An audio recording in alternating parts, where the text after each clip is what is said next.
Hi నమస్తే అండి. ఎలా ఉన్నారు అందరూ? ఈరోజైతే నేను సున్నుండలు చేసి చూపిస్తానండి. నేను మినపపిండి తీసుకున్నాను. ఫ్రెష్‌గానే ఆడించి తీసుకున్నాను. అది జల్లెడ పడుతున్నాను. ఎందుకంటే మిల్లులో చాలామంది చాలా రకాల పిండిలు ఆడిస్తారు కదండీ! అందువలన అందులో ఏ చిన్న చిన్నవి పడతాయి అనేసి నేను జల్లించుకున్నానండి.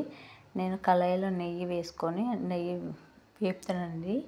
అంటే పిండిని ఫ్రై చేస్తున్నాను. అది చెయ్యవసరం లేదండి. ఎందుకంటే స్టార్టింగ్‌లో మనం మినపప్పు, కొంచెం బియ్యం కలిపి ఆడించుకుంటాం కదండీ! అప్పుడేంటంటే బియ్యం, మినపప్పు ఏపుతారండి.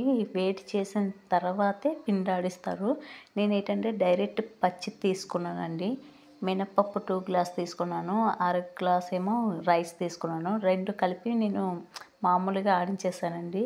అందుకనే పచ్చి వాసన పోవడం కోసం నేను వేపుతున్నాను. అందులో నెయ్యి వేసుకుంటున్నానండి. నెయ్యి చాలా పడుతుందండి సున్నుండలకి. మనం ఎంతైతే తీసుకుంటామో దానికి అంచనాలు పెట్టి మీరు తీసుకోవచ్చు. తక్కువైనా తక్కువ, ఎక్కువైనా ఎక్కువ నాకైతే పావు కేజీ నెయ్యిలా పడింది. ఎక్కువే తీసుకున్నానండి. బెల్లం కూడా తీసుకున్నాను అందులోకి సరిపోయినంత.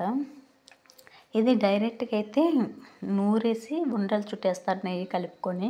నేనేంటంటే కొంచెం వెరైటీగా పాకం పడితే టేస్ట్ ఎలా ఉంటదనేసి ట్రై చేస్తున్నానండి కొత్తగా. మీకెలా చేయాలనిపిస్తే అలా చేయొచ్చు. నేను చేసినట్టే చేయమని కాదు. నేనైతే ఇలా ఫస్ట్ టైం చేస్తున్నాను. ఎలా వస్తదనేది. ఆ ఉండలు కరిగేంత వరకు నేను చూసారు మధ్య మధ్యలో నెయ్యి అంతా వేస్తూనే ఉంటున్నాను. ఈ నెయ్యి కరిగింది.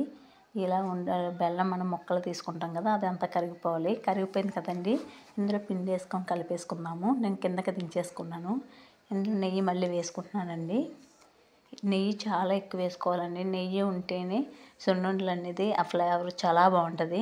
ఇందులో నేను ఇలాచీ పౌడర్ కూడా వేసానండి. మీరు వేసుకుంటే వేసుకోవచ్చు, లేకపోతే లేదు. ఇందులో జీడిపప్పులు కానీ, బాదం కానీ, పిస్తా కానీ ఏమైనా వేసుకోవచ్చు ఉంటే. నేనైతే లేవని వేయలేదు. చూసారు కదండి ఎంత బాగా కనిపిస్తున్నాయో, ఎంత ఫ్రెష్‌గా ఉన్నాయో. ఇందులో ఇంకొకటి కూడా చేసానండి ఇంట్లోని.